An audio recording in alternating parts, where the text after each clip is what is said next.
എനിക്ക് നെഞ്ചിനകത്ത് ഒരു വേദന വരുമായിരുന്നു.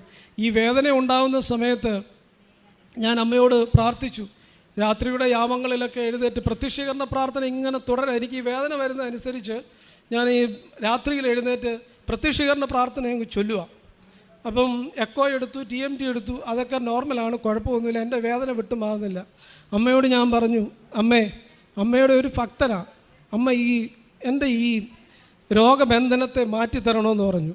അങ്ങനെ ഞാൻ ഈ പ്രാർത്ഥനയൊക്കെ കഴിഞ്ഞ് കിടക്കുന്നുണ്ട്, എനിക്ക് സ്വപ്നത്തിൽ ഒരമ്മ പ്രത്യക്ഷപ്പെട്ടപ്പോൾ എൻ്റെ അടുത്ത് വന്ന് പറഞ്ഞു, മോനെ മോനെ എന്ന് വിളിച്ചു. ഞാൻ ചോദിച്ചു, എൻ്റെ അമ്മയാണോ? എൻ്റെ അമ്മ എൻ്റെ ചെറുപ്പത്തിലെ മരിച്ചു പോയതാണ്. ഞാൻ ചോദിച്ചു, എൻ്റെ അമ്മയാണോ?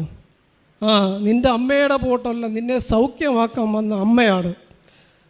ഞാൻ ചോദിച്ചു, കൃപാസന അമ്മയാണോ? ആ, നിന്നെ സൗഖ്യമാക്കാൻ വന്നതാ, നിൻ്റെ രോഗം മാറി